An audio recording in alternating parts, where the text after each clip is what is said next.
Mesdames et messieurs, merci. Merci de votre présence pour cette conférence, ce panel plutôt, sous le thème « Financement du commerce international ». Alors, je vais vous présenter sans plus tarder le modérateur de ce panel. Il s'agit de M. Yaovi Bouka de Group Investors, que je vais vous inviter à accueillir avec les applaudissements. Il va présenter les différents membres du panel aujourd'hui. Ce panel qui va donc durer un peu plus d'1h20. Vous aurez l'occasion de poser des questions à la fin. Tout ceci modéré, bien entendu, par M. Yaovi Bouka. Merci beaucoup. Applaudissements. Merci. En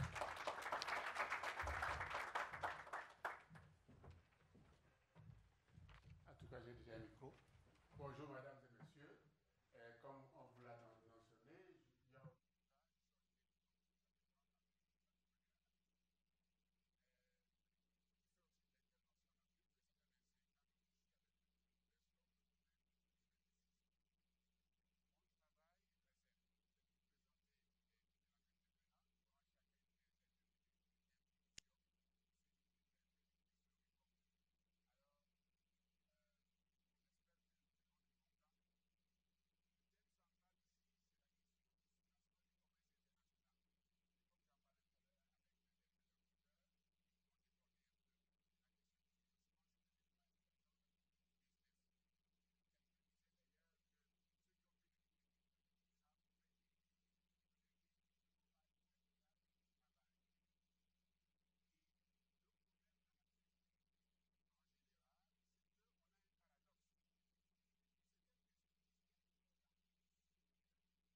Afrique du Bain.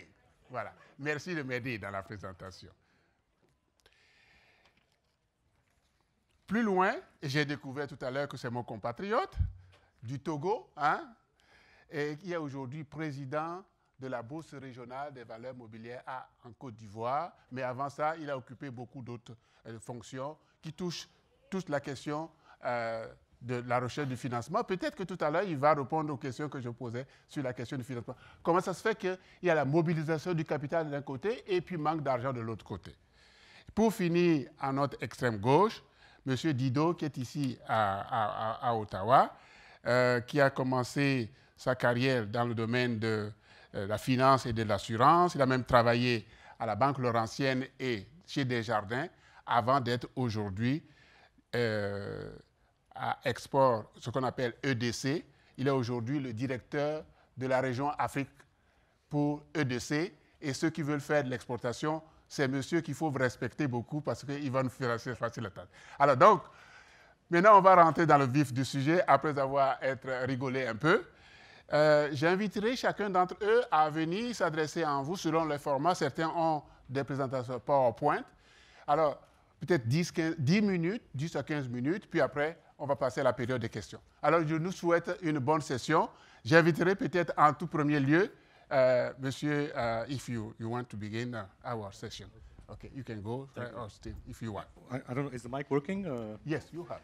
You have. If you, okay, excellent. Okay, I don't need to go up then.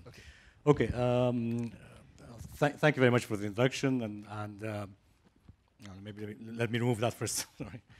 And let me also thank the organizers for inviting us to speak in this on this important topic, which is of significance to not only to Africa, but in particular to Afreximbank, being a trade finance institution. No, we don't. Oh, it's not? Okay. Maybe let's go up. If you come, this is better. Okay. Okay. Is this, hello? Is this better? I don't think it's working. Okay. Okay, let me start by saying that a review of economic theory clearly shows that international trade has always played a vital role in economic and human development. More recently, the rise of China has been predicated on a significant increase of its share of global trade, which rose from less than 1% in 1980 to over 10% in 2013. Hence, it is quite clear that the rate of growth of African share of global trade will determine the pace of its development and integration into the global economy. For decades, Africa has been termed the continent of potential. But how do we realize this potential is the question we have today. And clearly, adequate and reliable financing is one of the key answers to the question. Now, I will not go into too much detail as to what we do in terms of products and facilities, because I have another presentation tomorrow where I'll emphasize much more on that. But I think today what I'll try and say in my presentation is to focus on three main pillars on which financing international trade and supporting African private sector champions, such as the likes of Dangote in Nigeria, Swedi Electric in Egypt, and some of the emerging banks such as UBA and Bank of Africa, so how that can be achieved. The three pillars, I think, are the African banks, the governments, and the partners. The role of the African banks really is to support the expansion of African champions and would-be champions to further strengthen and sustain their activities in the continent.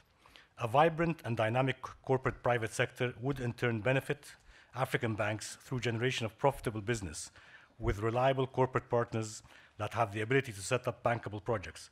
So it's clearly a win-win situation for both parties.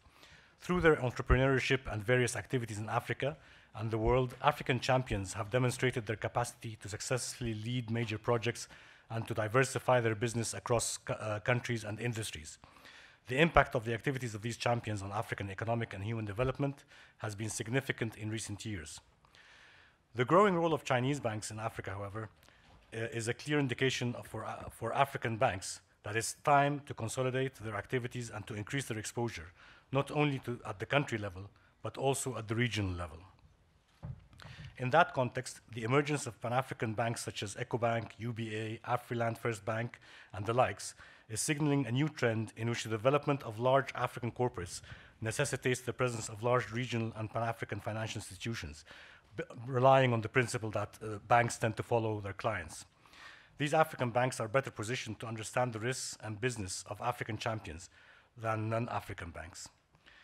Afreximbank, as a Pan-African multilateral trade finance institution operating in 38 African member countries, has over the years leveraged its role as a leading financier of the activities of large African corporates and banks with the aim of promoting trade and fostering economic development. By using various products, including lines of credit, syndications, and co-financing, the bank has collaborated with the likes of Ecobank, UBA, and many of those regional banks that I mentioned, on various major projects fostering export and import with the world. Under the syndications program, for example, the bank has leveraged $6.1 for every dollar invested and we have consummated since inception transactions exceeding $30 billion, where we have participated in amounts in excess of $5 billion. The added value the bank brings includes country risk protection by acting as a lender of record, exemption from documentary taxes, making it easier to perfect securities, ease of obtaining critical governmental approvals, etc.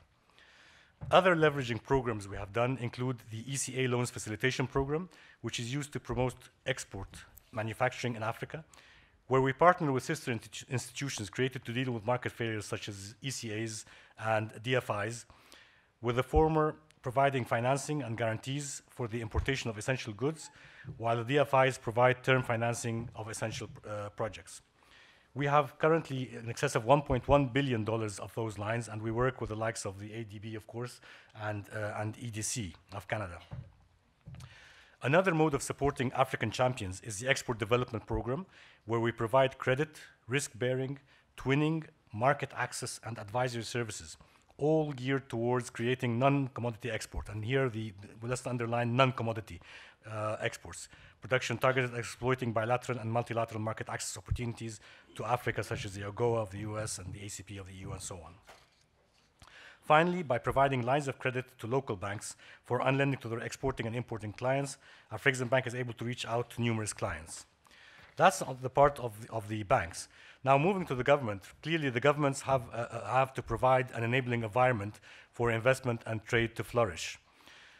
So one of the major concerns, and I think it was also asked here in several questions during the last presentation, one of the major concerns for intra and extra-African trade is the high-risk perception of the continent. In the aftermath of the global financial crisis of 2008-2009, international banks simply withdrew from the African trade finance market considered to be highly risked. This has led to a huge annual trade finance gap, estimated at about $120 billion based on a recent study done by the African Development Bank.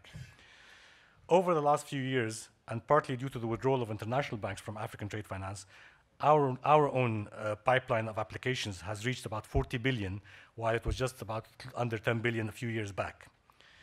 In order to reduce the financing gap on the continent, one of the solutions developed by the bank, Afreximbank, sorry, is the Special Risk Program. As the bank has a unique expertise and knowledge of trade finance matters in the continent, and also a preferred creditor status amongst its African member countries, it offers guarantee products to mitigate African risk perception.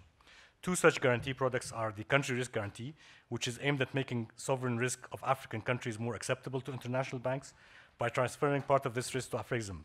Risks include exchange control regulation, retroactive imposition of export-import restrictions, moratorium on debt payment, and change in law or policy affecting the timing, currency, or manner of debt repayment. Another such guarantee is the Investment Guarantee Facility, which covers foreign direct investment from risks of expropriation of dividends and other specified government action that may hinder investors from normal operations. We believe that African governments need also to start developing such types of those guarantees, and not only to foreign companies wishing to trade with Africa, but also to African champions wishing to create, which are creating jobs and fostering growth within the continent. A starting point for this could be the regional agreements that have been developed in Africa. The tripartite agreement, which was also mentioned by my colleague, signed in Egypt this year between 3 regional African bodies, is also a good platform to provide such government guarantees.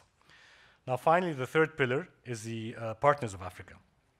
Over the last 5 to 6 decades, traditional partners of Africa, including North America, have been the major providers of financing to the continent. The financings took different forms, including mainly official direct investment, official development aid, and foreign direct investment. However, more recently, new partners of Africa, such as China and Turkey, emerged as key players in financing major public and private projects across the continent. This has been driven by the strong presence of Chinese and Turkish companies in Africa, which necessitated making available funding. One of the reasons explaining this new trend is that despite major economic and human achievements in recent years, many African countries are still considered too risky to do business with. This negative risk perception affects the level of investments and international trade between the continent and its trading partners. Traditional trade partners of Africa, including Canada, need to revisit their role in that context. With a population of more than 1 billion, of which an estimated middle class of about 300 million, the African continent is the frontier market to expand to. It is in the interest of Africa, as well as its traditional and emerging partners, to support African champions in their expansion within Africa and globally. This is a win-win relationship, as the emergence of a strong African middle class will translate into new markets with high purchasing power. African partners need to understand African partners need to understand that the continent is now emerging as a frontier market, offering good investment opportunities with very high returns. Suffices to say that based on a survey by Ernst & Young on perceived attractiveness, in less than 5 years, Africa has risen to become the second most attractive investment destination in 2014, tied only with Asia. Now, they've produced their 2015 search, which shows that figure has slipped slightly, I think, to number 3 or 4. But they've made it very clear that despite the economic headwinds, Africa Rising remains intact. This is a view also shared by The Economist, which is earlier in this year also had an article called The Twilight of the Curse of the Resource Curse, in which they were arguing that despite the crash in commodity prices that we've seen over the last year, Africa, the development of Africa is still in place, and they still argued very strongly in favor of African expansion. So, investing directly in Africa and building solid partnerships between African champions, allowing them to access markets in North America, for instance, would be a major channel through which the continent's partners can support African champions and help the economy prosper. Thank you very much.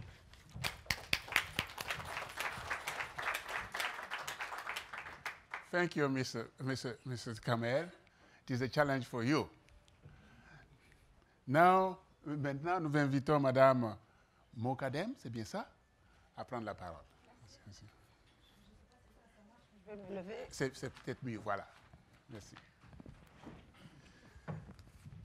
Bon, je vais quand même parler en français puisque vous êtes adressé à moi en français. Et mon collègue de Afreximbank a tout dit, au fait. Je ne sais pas ce que je vais dire, moi, maintenant.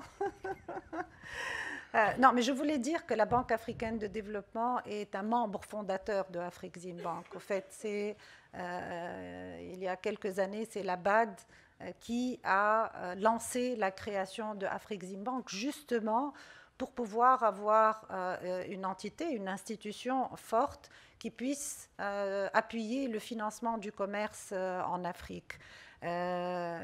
Cependant, il y a quelques années, donc en 2008, lors de la crise financière, j'étais moi-même chef des institutions financières.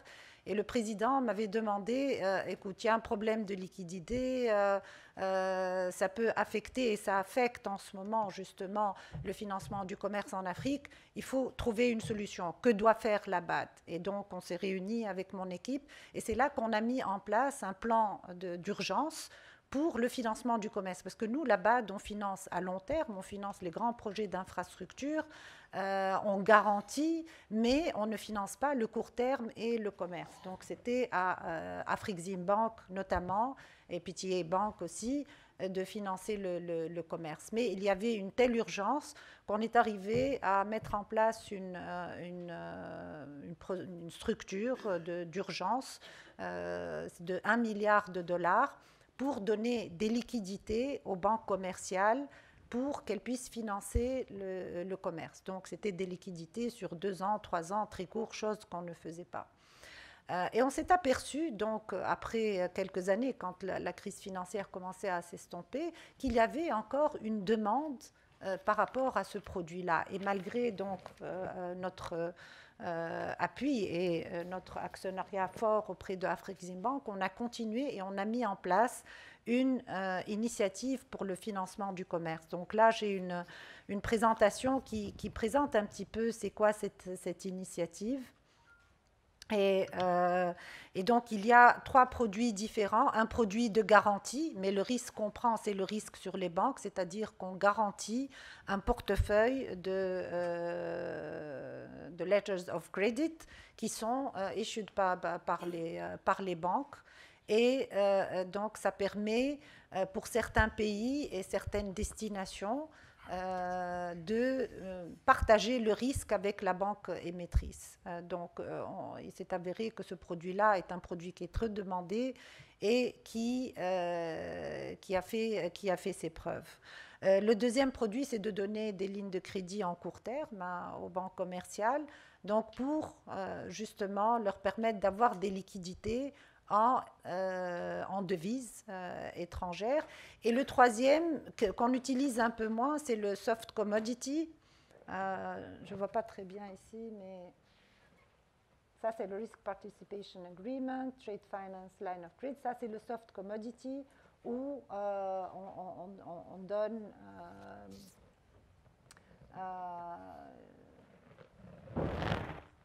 on partage le risque directement avec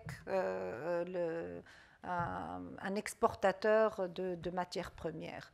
On l'a fait une ou deux fois. C'était un peu difficile à structurer parce qu'on n'avait pas les outils nécessaires. Mais on essaie de le faire quand il y a un avantage comparatif, quand il y a une additionnalité. Parce que la BAD n'est pas là pour concurrencer les banques commerciales, ni même concurrencer l'Afreximbank d'ailleurs, mais pour régler un problème ponctuel sur place. Donc, vous voyez bien qu'on s'engage à petite échelle quand même, quand le besoin se présente pour continuer nos activités de financement de commerce. Ce que je voulais dire, vous avez la présentation, je suis là pour répondre aux questions.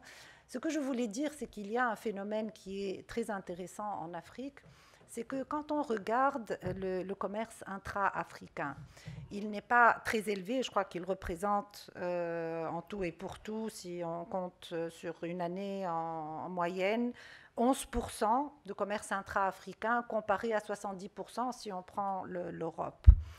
Et ce qu'on remarque, c'est que le commerce informel est, lui, très important. Il représenterait 60 milliards de dollars. Le commerce entre, vous savez, les marchands, mais qui ne sont pas des petits marchands. C'est pas, on ne parle pas tout le temps de micro et micro. Non, c'est des marchands qui font le commerce entre plusieurs pays, des pays frontaliers, et c'est quand même assez important. Comment faire pour formaliser ces gens-là? On peut pas. Qu'est-ce qu'on peut leur donner, au fait, pour qu'ils soient prêts à se formaliser? Et je viens d'avoir, d'ailleurs, Afreximbank vient d'élire, enfin, d'avoir un nouveau président, Dr Orama, et je viens de discuter avec lui avant de venir ici, et ils sont en train de penser à comment la technologie peut appuyer et peut aider justement à formaliser, notamment en utilisant les paiements par téléphone mobile. Et donc faire en sorte qu'il y ait un clearing housing sur 2 pays. Et j'ai trouvé cette initiative très innovante et géniale, parce que c'est 60 milliards, on peut espérer avoir peut-être, disons, allez, pour ne pas être trop optimiste, 30-40% qui va se formaliser. Et ces commerçants vont aussi avoir plus de capacité peut-être à explorer d'autres pays. Donc, il ne faut pas négliger les spécificités. C'est ça la conclusion à laquelle je veux arriver. Il ne faut pas essayer de négliger les spécificités de l'Afrique, bien comprendre.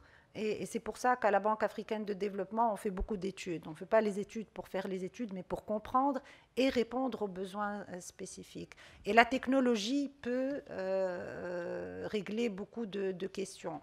Donc, on verra bien. On est en train de continuer la discussion avec Afreximbank pour voir un petit peu comment, ensemble, on peut réfléchir à faire avancer ce projet-là. D'une manière générale, je crois que monsieur le modérateur a parlé de financement en général. Il est important de comprendre aussi comment fonctionne le secteur financier en Afrique. Il est important de comprendre aussi la nature des ressources. On parle de liquidité. Les banques sont liquides, mais liquides comment ? La liquidité à long terme est parfois absente, donc il y a plus de liquidité à court terme. La liquidité à long terme qui est nécessaire pour financer les projets d'infrastructure. La deuxième chose, c'est que le risque de change donc, est aussi une question que les banques commerciales se posent. Donc, quid à notre niveau, à nous, institutions de financement international, à financer ces banques-là en devises étrangères et surtout pour les institutions de microfinance. Et la troisième chose, c'est le risque. Donc les banques se disent, moi je peux investir en bons du trésor, donc pourquoi est-ce que je vais prendre le risque d'une petite ou moyenne entreprise, et on me dit de prendre le risque, moi je suis bien. Et donc c'est tout là aussi le travail au niveau du gouvernement à inciter les banques à financer notamment les moyennes entreprises, et notre travail à nous aussi à renforcer de l'autre côté les capacités de ces entreprises-là pour qu'elles puissent un petit peu avoir les capacités de présenter un bon dossier aux banques.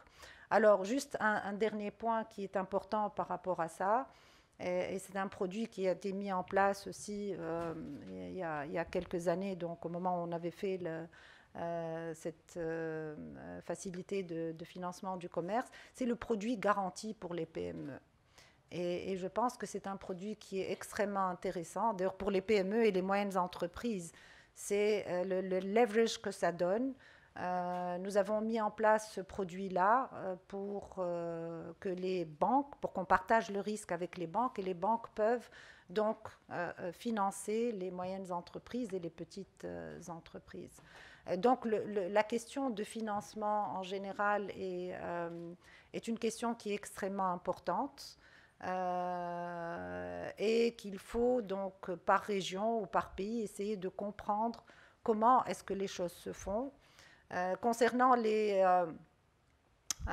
investissements directs étrangers, de plus en plus de pays maintenant demandent aux grandes entreprises de venir avec leur financement, d'où un peu la sophistication avec la syndication des prêts, etc. Et je pense qu'une institution comme la Banque africaine de développement a acquis beaucoup d'expertise dans ce domaine-là.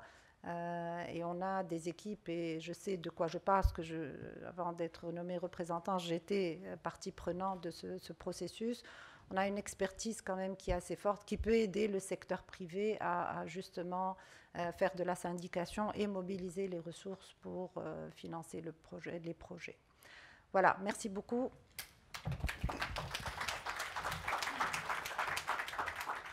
Alors, merci beaucoup, Madame Okadem, d'avoir bien cerné la situation et surtout de monter la complémentarité avec le premier exposant. J'invite maintenant M. Aminouvé à prendre la parole.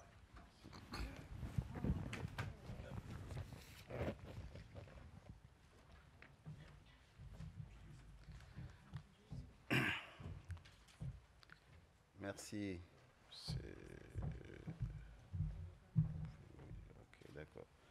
Merci, monsieur le modérateur, mesdames et messieurs les participants à cette conférence. Je voudrais d'abord remercier les organisateurs de m'avoir convié et d'avoir convié la BRVM à faire une présentation sur la question du financement. Je dirais effectivement, en emboîtant le pas à mes prédécesseurs, que l'enjeu aujourd'hui est vraiment un enjeu lié au financement de façon générale des économies africaines, mais surtout du commerce intra-africain. Je crois que les chiffres que la représentante de la BAD a évoqués tout à l'heure en termes de taux et de niveau de commerce entre les pays africains sont très évocateurs du défi qui nous interpelle. On parle de 10%, 11%, 12%, comparé à 50, 70% dans d'autres régions du monde. Et je crois qu'aujourd'hui, c'est vraiment comment trouver les moyens de pouvoir relever ce défi et quel évidemment est le rôle que le secteur financier doit jouer de façon générale. Mais comme le thème de la conférence est d'abord le financement du commerce international, je vais très rapidement parler de cela en quelques points.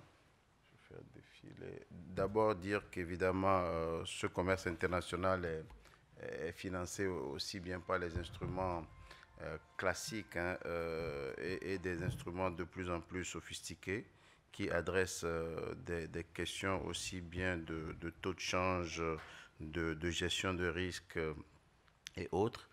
Et là, mes prédécesseurs ont déjà évoqué les instruments, en tout cas, qui sont aujourd'hui mis à la disposition des banques pour gérer efficacement ce commerce international et surtout donner les moyens aux champions africains de pouvoir exporter dans d'autres régions du monde.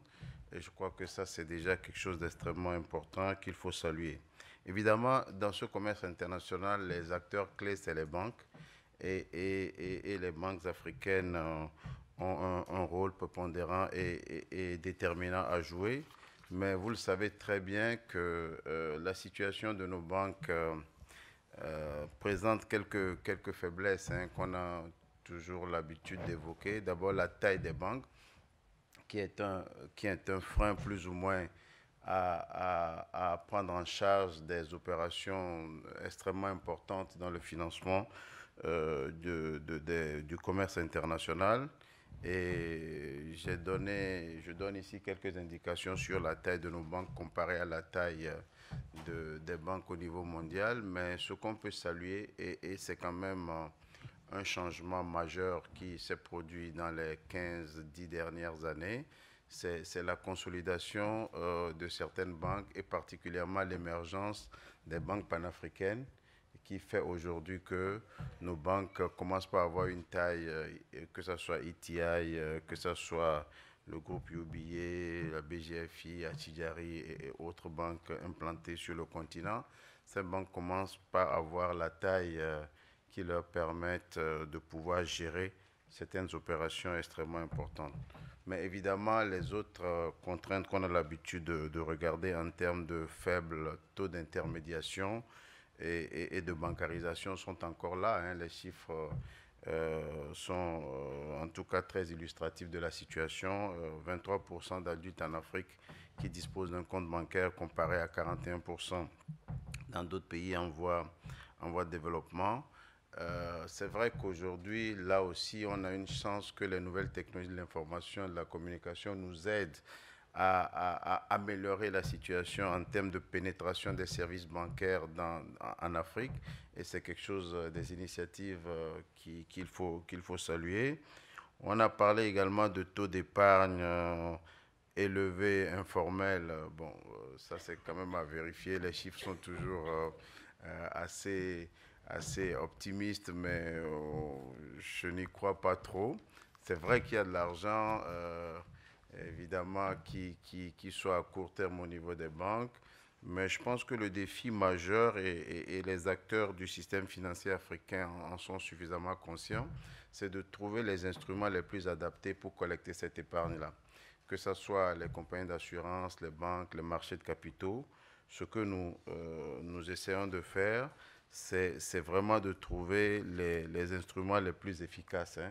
Je ne pense pas que les gens gardent l'argent pour garder l'argent. Peut-être qu'il faut qu'on leur donne les instruments adaptés.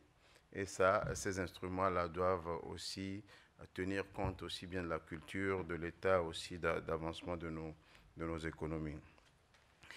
Voilà un peu les contraintes et les défis du financement de façon générale au niveau, je dirais, de notre continent. J'ai donné aussi quelques taux pour illustrer toute cette question de disponibilité de ressources et aussi de durée de prêt dans nos économies.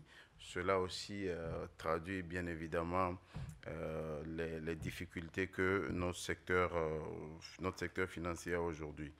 Mais bon, moi étant évidemment un acteur des marchés de capitaux, il est clair que je vais m'appesantir un tout petit peu sur ce que les marchés financiers africains représentent aujourd'hui. On n'a pas souvent tendance à penser à ces marchés-là qui commencent par jouer un rôle extrêmement important. Et je crois que nous, en Afrique, on ne déroge pas non plus à la règle mondiale qui voudrait que les marchés financiers développés contribuent plus fortement au financement à long terme des économies et que par conséquent, les États africains ne peuvent pas faire, je dirais, l'économie de développer le marché de capitaux en vue du financement de la croissance. Et pour cela, au-delà des questions du financement du commerce international. En préparant la présentation, j'ai essayé de regarder est-ce que des entreprises qui sont dans le négoce ou qui sont évidemment dans le commerce international ont eu déjà recours à des marchés de capitaux. J'ai trouvé 2 cas, juste pour illustrer le fait que les marchés peuvent même apporter une contribution au financement de ces entreprises qui sont très actives dans le commerce international. Et on a pu relever qu'en 2012, au moins 20 milliards de dollars ont été levés sur les marchés financiers pour financer le commerce international. Mais pour revenir au marché de capitaux africains, alors aujourd'hui, c'est quand même 1090 milliards de dollars US de capitalisation pour les marchés de capitaux africains, 24 bourses qui connaissent une croissance assez remarquable en termes de progression des transactions, des ressources levées et aussi du rapport de la capitalisation au PIB des pays concernés. Il est clair que les marchés sont encore dominés par l'Afrique du Sud. Vous regardez un peu les chiffres en termes aussi bien de pourcentage par rapport au PIB, mais également de la taille aussi des marchés. Nous avons des marchés de capitaux très dominés par l'Afrique du Sud, suivi du Nigeria, du Maroc, de l'Égypte, du Kenya et la BRVM en 6e position, bourse qui représente en tout cas l'UEMOA aujourd'hui. Et quand on regarde cette répartition, comparé à ce qu'on voit ailleurs en termes de capitalisation, il reste néanmoins que ce sont des marchés très fragmentés, de petite taille, et qui auront des difficultés à relever tous les défis de liquidité et de profondeur qui devraient accompagner les grandes entreprises sur notre continent. C'est pour ça qu'évidemment, il y a un certain nombre d'initiatives allant dans le sens de regroupement des marchés et de consolidation, de manière à pouvoir avoir évidemment une taille critique permettant d'accompagner le financement de nos entreprises. Mais je vais peut-être juste donner quelques chiffres sur la BRVM parce que bon, il faut bien quand même que je fasse un peu de publicité pour la BRVM et pour, je dirais, attirer les investisseurs canadiens, que ce soit des investisseurs individuels et institutionnels sur notre marché. La BRVM a connu une situation exceptionnelle et extrêmement importante au cours des dernières années. En 3 ans, la capitalisation du marché a doublé. Nous avons connu des performances de 40%, 20%, 10% de progression de nos indices. Et nous avons également un marché obligataire très actif. Hier, j'ai quand même eu une analyse extrêmement importante. Quand on regarde sur les 10 dernières années au niveau mondial, il n'y a que la BRVM et le S&P 500 qui ont fait plus de 80% de progression. Et ça, c'est des chiffres tout à fait clairs. Même l'Afrique du Sud, le Kenya et les autres marchés ont eu des performances relativement plus faibles. Bon, cela montre aussi bien le potentiel, en tout cas, de croissance de nos pays et de développement, d'opportunités aussi pour les investisseurs, même si on considère aujourd'hui que malgré l'attractivité de nos marchés, vous regardez la position de la BRVM parmi les bourses les plus attractives et prometteuses au niveau mondial. Nous sommes à la 5e position, dopé par l'accélération de la croissance en Côte d'Ivoire et la consolidation de la croissance dans les autres pays de l'UEMOA.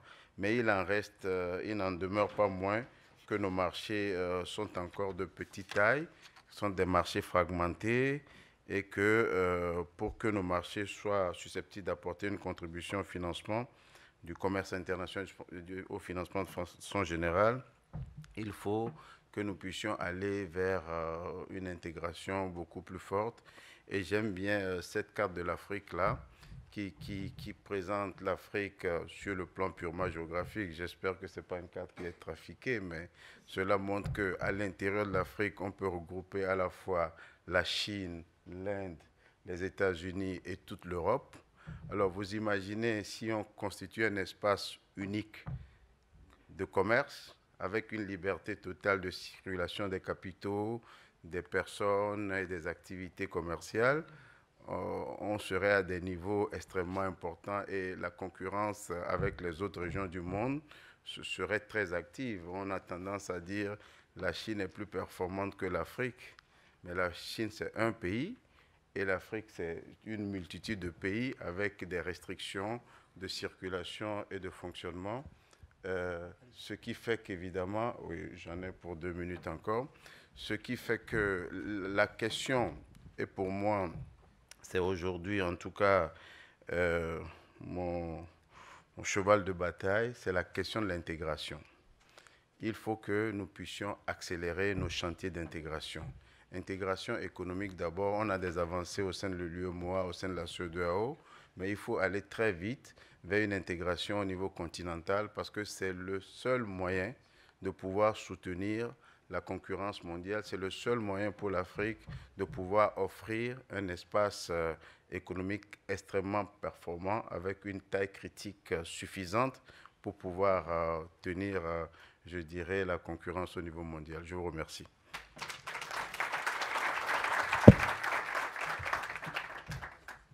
Merci beaucoup, M. Amenouvé. Pendant que j'essayais de faire mon travail, il était déjà prêt. Hein?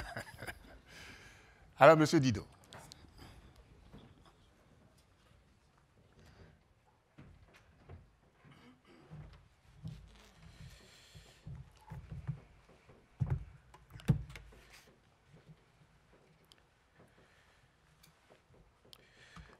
Bonjour à tous et puis tout d'abord merci à l'audience d'être présente ce matin et puis aux organisateurs bien sûr d'avoir associé EDC à l'événement.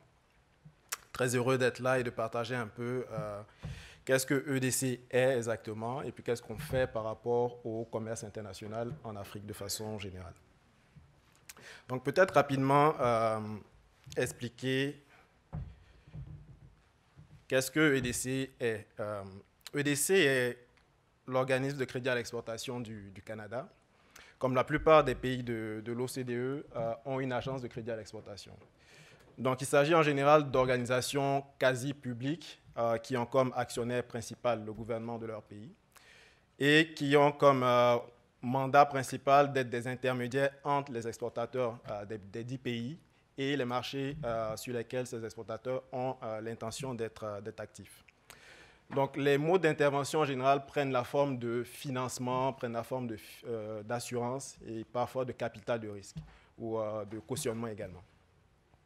Donc, chaque agence de crédit à l'exportation a un mandat spécifique qui lui est donné par son pays et en général peut différer d'un pays à l'autre, mais le mandat principal reste toujours d'appuyer les exportations à l'extérieur du dit pays. Donc, dans le cas de EDC, nous avons été créés en 1944, donc nous avons à peu près 70 ans, ce qui représente un âge vénérable et une expérience relativement considérable. Nous sommes une société d'État qui est détenue exclusivement par le gouvernement canadien.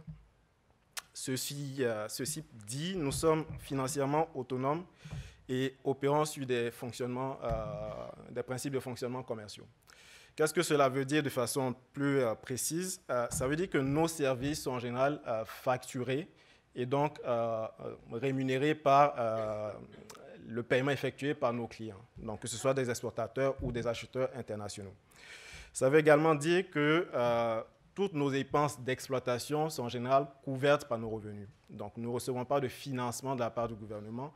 Nous n'allons pas au Parlement pour recueillir un renouvellement d'approbation, comme ça va être le cas, par exemple, des États-Unis. Et nous ne dépendons pas de revenus générés par les contribuables pour opérer. Conséquemment, nous ne finançons pas de façon concessionnelle. Donc, nous sommes très différents, par exemple, d'un organisme tel que la BAD ou comme la Banque mondiale pourrait le faire.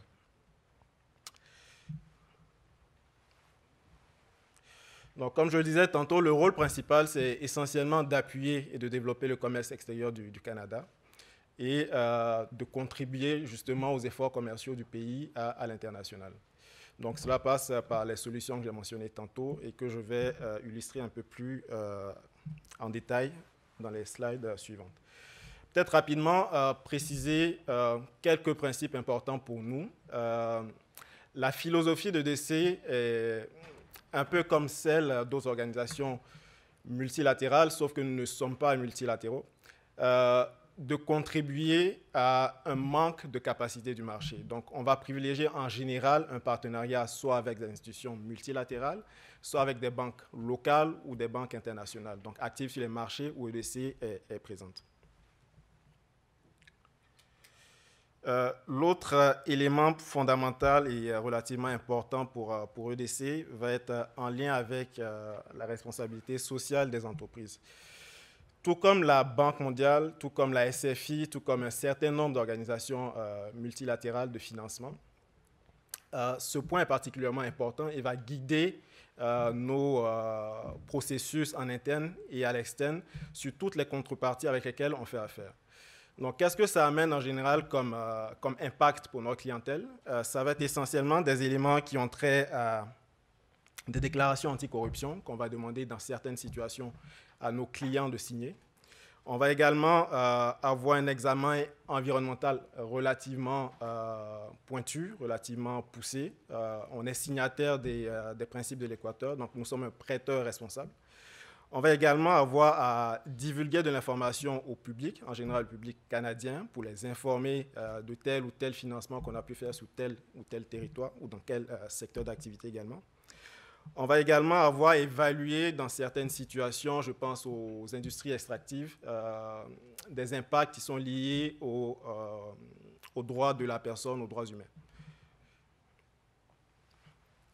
Je passe ensuite à EDC au travers du monde.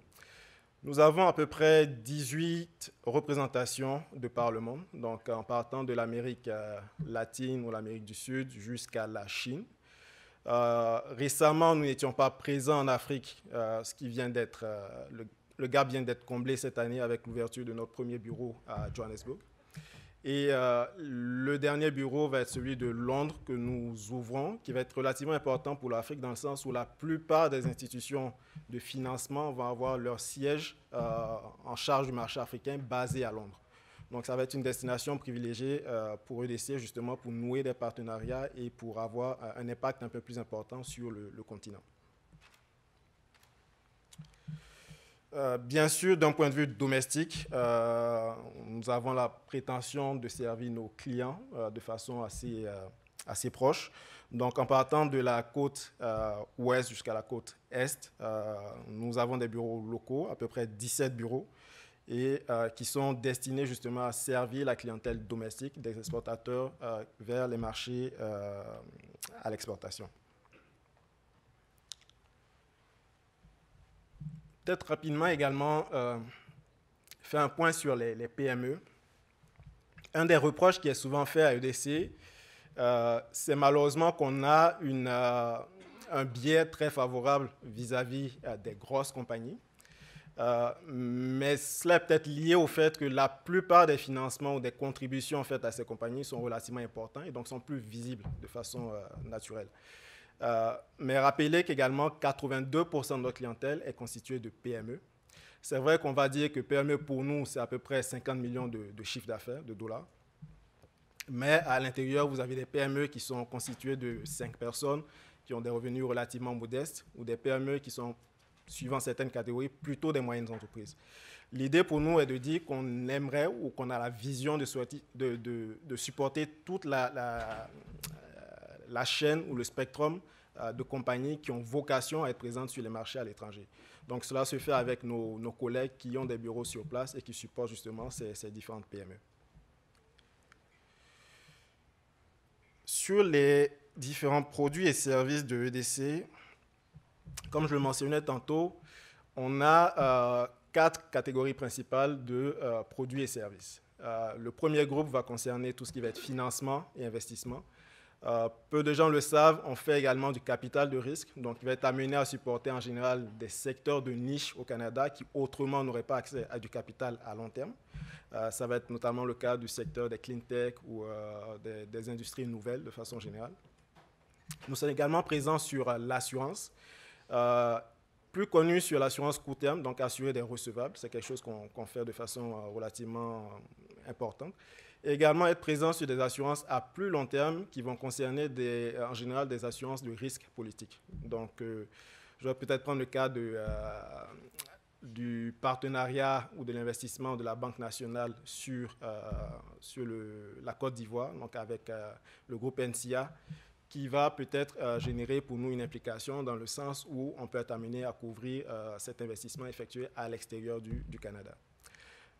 On a également des produits de cautionnement et de façon générale, partageons de façon assez régulière les renseignements sur les marchés où nous sommes actifs. Donc, tel ou tel exportateur peut nous rejoindre pour nous demander quel est notre risque d'appétit sur un marché émergent. On va partager avec eux, on va les mettre en relation avec des partenaires d'affaires sur place et éventuellement générer des opportunités d'affaires pour eux. Insister également sur les critères de mandat pour nous, pour EDC. En général, on va supporter évidemment des exportateurs, mais on va également supporter des investissements directs à l'étranger. Donc, une compagnie canadienne qui ferait une joint venture ou qui établisserait une filiale à l'extérieur serait candidate ou éligible pour produits et services de EDC. Vous avez également des compagnies étrangères qui viennent investir au Canada qui pourraient être éligibles aux produits et services de EDC. Vous avez des acheteurs de biens et services canadiens, donc des acheteurs internationaux qui sont éligibles et qui sont des clients de EDC. Et vous avez ce qu'on appelle à l'intérieur de EDC des transactions pool et des protocoles sur lesquels je vais peut-être revenir dans les slides suivantes.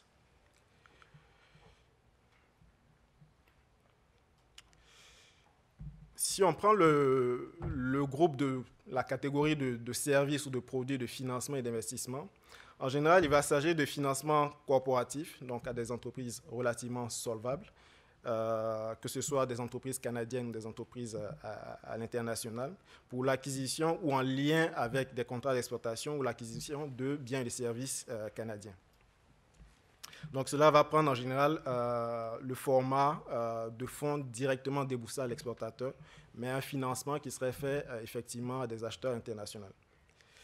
Vous avez également des financements de projets. Je pense à des secteurs bien précis comme le secteur minier, où le Canada est un leader international. Nous allons supporter des projets où les sponsors sont relativement bien établis, ont une réputation à l'international. Et nous allons le faire en général en collaboration avec d'autres institutions financières. Vous avez également le crédit bail qui est relativement important pour nous en support de notre plus gros joueur sur le secteur aéronautique, où on va faire beaucoup de leasing d'appareils sur le marché international. Rapidement mentionner les deux produits que je signalais qui sont assez atypiques dans leur philosophie et dans leur exécution. Vous avez ce qu'on appelle une transaction pool qui est pour nous non pas un support à un contrat à l'exportation, mais qui est plutôt basé sur le principe de contribuer à l'approvisionnement futur de certaines compagnies à l'international, donc des groupes relativement importants, et d'avoir accès à leur chaîne d'approvisionnement, tout en participant à des financements d'investissement de ces compagnies-là. Le but du jeu, finalement, c'est d'influencer le procurement de ces compagnies et de faciliter des rapprochements avec des exportateurs canadiens, donc par le biais des financements qu'on pourrait être amené à effectuer. Donc, non pas attendre qu'une transaction se matérialise, mais la dévancer ou la susciter. C'est un peu la philosophie de ce financement. Vous avez également ce qu'on appelle des protocoles qui sont tout simplement des soutiens accordés à des compagnies à l'international qui ont une présence au Canada et donc qui emploient du personnel canadien, qui contribue à l'économie canadienne et basé sur l'évaluation qui est faite de la contribution à l'économie canadienne. EDC est amené à supporter ces compagnies-là en leur demandant de façon assez explicite d'impliquer le plus possible les compagnies ou les filiales qu'elles ont sur le sol canadien. Donc ces produits-là sont assez atypiques parce que si vous regardez la plupart des autres agences de crédit à l'exportation, c'est assez rare qu'elles poussent leur définition de support à l'exportation sur ces terrains-là. Donc ceci fait un peu la particularité d'EDC en termes de financement. Quand on parle de financement également pour nous, on me signale qu'il me reste juste 5 minutes. Je vais aller assez rapidement sur la prochaine slide. Les critères de soutien pour nous sont relativement simples. Transactions qui présentent un bénéfice pour le Canada, support à des exportations ou à de futures exportations. Évidemment, le critère de solvabilité que j'ai mentionné tout à l'heure en ce qui concerne nos contreparties. Et la responsabilité sociale des entreprises va être également un important élément de validation pour nous. Je passe rapidement sur l'assurance court terme que la plupart des PME connaissent, qui consiste à couvrir des recevables à hauteur de 90%. Vous avez des assurances moyen ou long terme qui concernent en général des financements octroyés de façon indirecte à des États via des banques internationales. Vous avez également une assurance qui permet de prémunir le risque de frustration vis-à-vis d'un exportateur qui aura un contrat, mais qui n'est pas sûr que l'exécution se passerait. Rapidement, faire quelques points sur les volumes ou les chiffres supportés par EDC. Vous avez à peu près 7000 clients qu'on a supportés pour à peu près 90 milliards, 100 milliards de dollars cette année, ou l'année dernière plutôt. Présent sur 200 marchés à peu près, et un portefeuille de prêts et d'assurance d'à peu près 66 milliards et 22 milliards en ce qui concerne les assurances. Une activité qui a crû au fil des années pour supporter les 100 milliards dont je parlais tantôt. EDC en Afrique, nous supportons à peu près 350 compagnies sur 46 pays africains. Chaque année, bon an, mal an, nous faisons à peu près 2 milliards de financement ou d'assurance sur des secteurs relativement variés. Juste une illustration des portefeuilles d'encours sur l'Afrique. En général, l'Afrique va représenter à peu près 7% des volumes d'EDC sur les marchés émergents, avec des marchés prioritaires, si vous voulez, sur l'Afrique, ça va être l'Afrique du Sud, l'Algérie, la Tunisie, l'Éthiopie et la Libye pour l'exercice 2014. Des marchés prioritaires, comme le mentionnait tout à l'heure mon collègue de la BRVM, on parle d'un immense territoire, donc on est obligé de prioriser nos actions. Des pays prioritaires pour nous vont être des pays tels que le Ghana, le Maroc, l'Afrique du Sud, le Nigeria bien sûr, et puis d'autres pays où l'approche sera peut-être un peu plus ciblée et sur des secteurs bien particuliers. L'ensemble des autres pays, l'approche sera, si vous voulez, relativement sélective au cas par cas. Illustration de quelques transactions effectuées récemment en Afrique. Vous avez un support qui a été accordé à Transnet, un financement d'à peu près 450 millions de dollars, effectué en collaboration avec Investec, une banque locale sud-africaine, en support à un contrat accordé à Bombardier. Financement relativement long terme, 13 ans, effectué en devise locale également. Afreximbank, qui est un client d'EDC et un partenaire sur l'Afrique, à qui nous octroyons une ligne de crédit pour faire face à un certain type de transactions que malheureusement EDC n'a pas la capacité de servir, compte tenu peut-être de leur taille, de certains critères où Afrexim est mieux outillé pour évaluer les risques. Et vous avez d'autres types de transactions que EDC a pu effectuer tout au long des années. Donc, ceci résume ma transaction et je vous remercie de votre attention.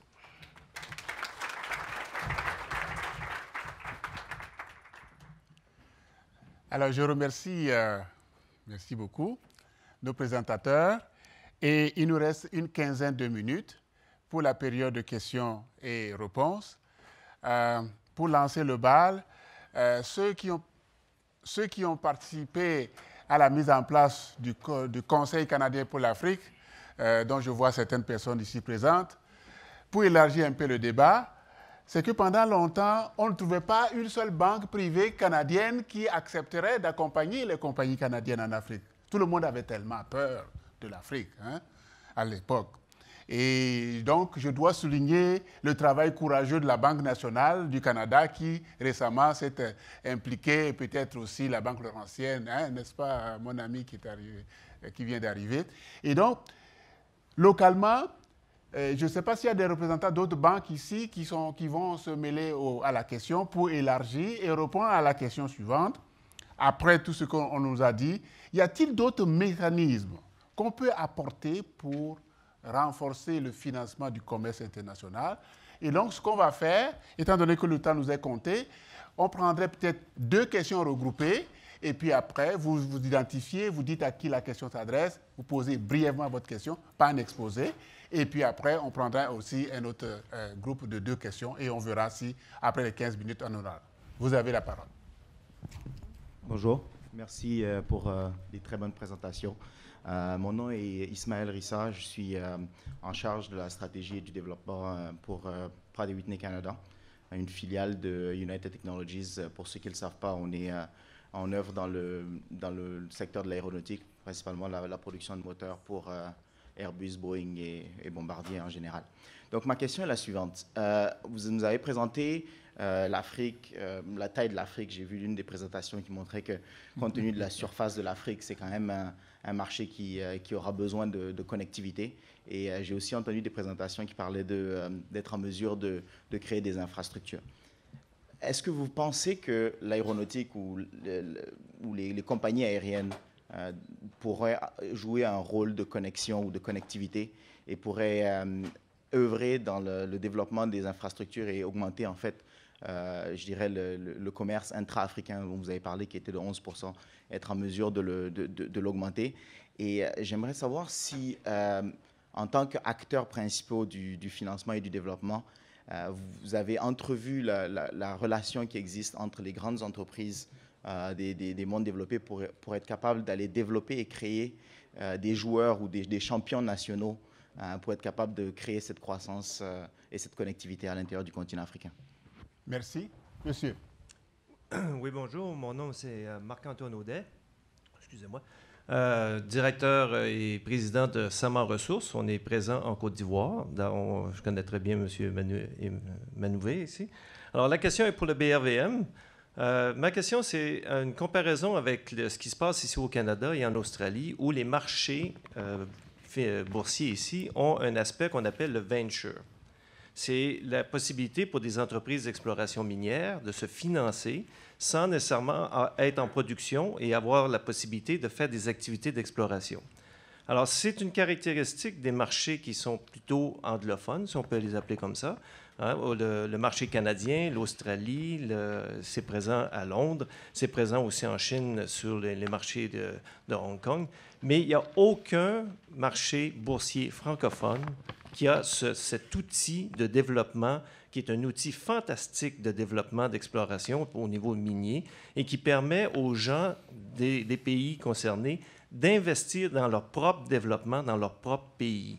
Alors, ma question pour le BRVM, c'est de savoir, est-ce que le BRVM supporte toujours le concept, éventuellement, d'intégration du système de venture sur le BRVM en Afrique de l'Ouest pour permettre aux gens, aux Ivoiriens ou les gens de l'Afrique de l'Ouest d'investir dans des entreprises d'exploration pour bénéficier du retour possible de ça? Et la deuxième question, c'est quelles sont les actions que le BRVM pourrait prendre pour convaincre le régulateur, le CREPMF, hein, qui chapeaute en fait les activités du BRVM, d'accepter le principe de venture dans l'Afrique de l'Ouest. Parce qu'à l'heure actuelle, le CREPMF ne comprend pas ce principe de venture et ça serait intéressant de travailler là-dessus. Merci. Merci, monsieur. Alors, première question pour tout le monde et la deuxième question pour M. Amenové. You can speak English. Yeah. Can you hear me? Okay. Yes. Okay. Yeah. Thank you very much. Yeah. On the first question, I totally agree. I mean, definitely, transportation is a key infrastructure requirement for Africa. And I think it's one of the main hindrances of international trade, especially on the shipping lines and things like that. And even though Afrexim Bank is a trade finance institution, we have brought into our formula financing trade facilitating infrastructure such as transportation and the like.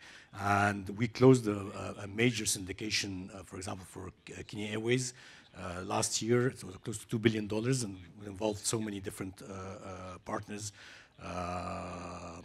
So that gives testimony. We're also working with ADB now on a similar transaction. I don't want to mention the name since it hasn't been closed. We did also Air Côte d'Ivoire. So definitely, we totally agree. It's a very prime importance to develop transportation. to be able to facilitate trade. Thank you. Peut-être je vais juste compléter ce qu'a dit mon collègue.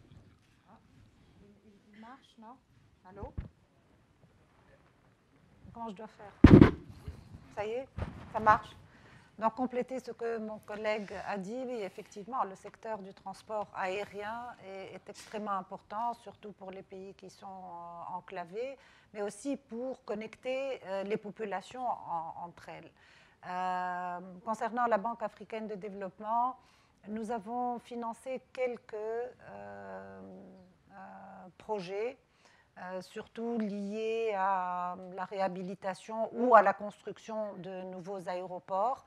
Quand il y a une additionnalité, c'est un pays touristique, ou alors il y a, le pays est en croissance, il a besoin de plus d'espace.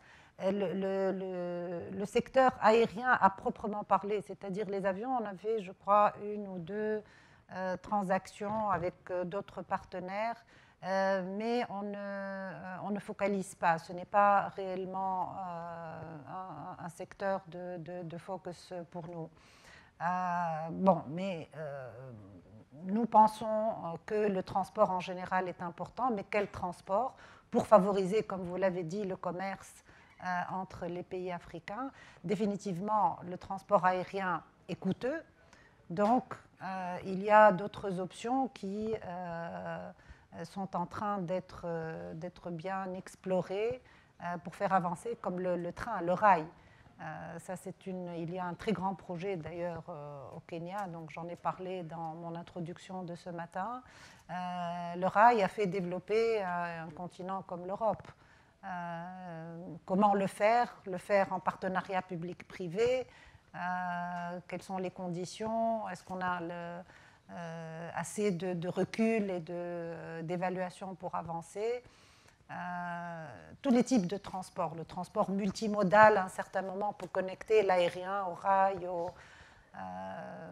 Donc définitivement, oui, le transport aérien est extrêmement important pour connecter les pays.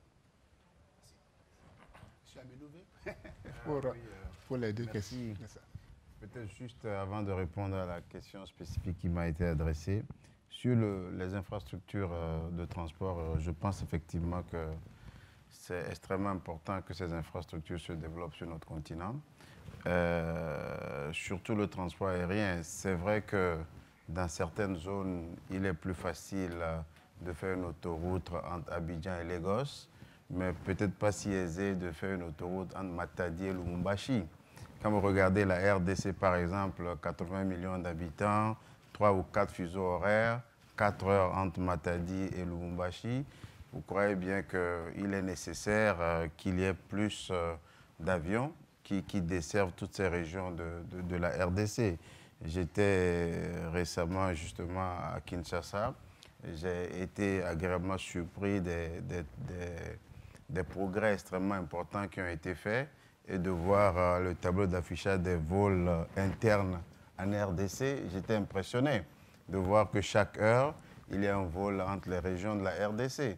Donc, pour moi, définitivement, le développement du transport aérien est évidemment dans une approche de mutualisation des efforts des différents pays est un facteur clé du développement du continent. Et quand on s'inscrit aussi dans une perspective aujourd'hui de développement d'une classe moyenne qui a de plus en plus de moyens de voyager, aussi bien pour les affaires que pour le plaisir, quand on s'inscrit dans une perspective d'un continent qui va représenter le quart de la population mondiale d'ici quelques 25-35 ans, il est clair qu'il faut que les hommes bougent. Et par conséquent, tout ce qui est infrastructure de transport, pour moi, est une priorité pour accélérer non seulement les échanges, mais également la croissance du continent. Pour la question qui m'a été adressée, évidemment, le venture capital est quand même une pratique extrêmement importante dans des pays développés et particulièrement dans les pays anglophones.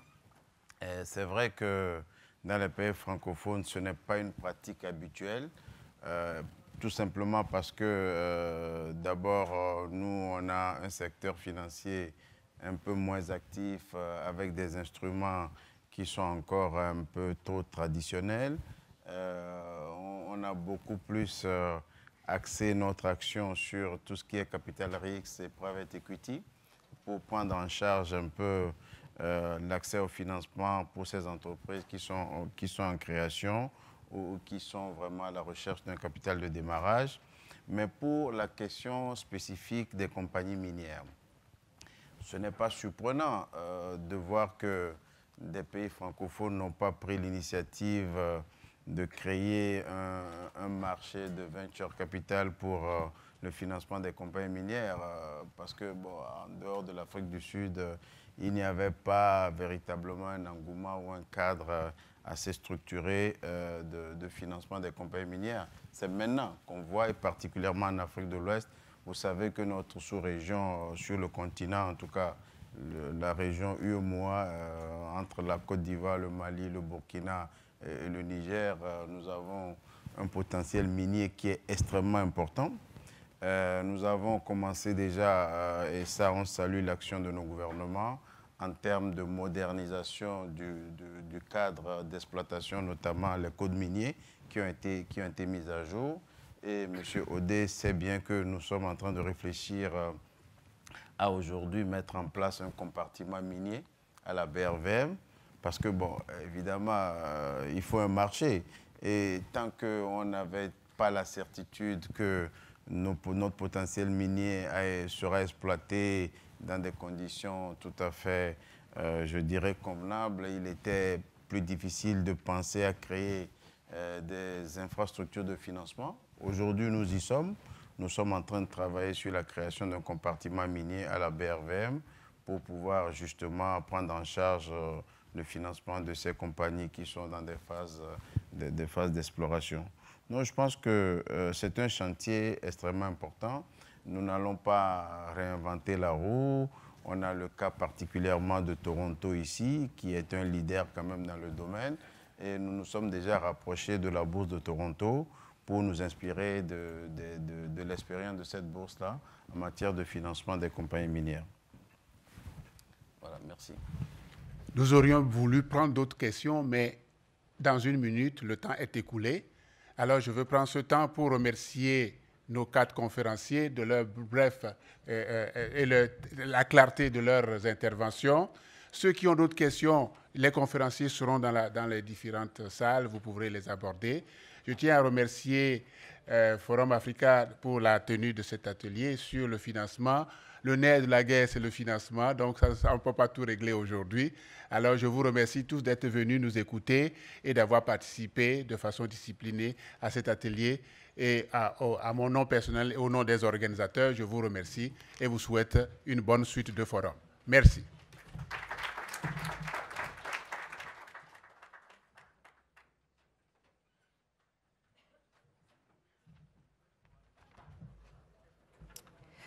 Alors, je remercie M. Yaovi Bouka qui a modéré ce panel. Je remercie également M. Amer Kamel, directeur, je vous en prie, directeur des opérations bancaires à Afrexim Bank, Mme Leila Mokadem, représentante résidente de la Banque africaine de développement en Égypte, et Dokossi Amenouvé, directeur général de la Bourse régionale des valeurs mobilières, et Joël Dido, directeur régional Afrique, EDC.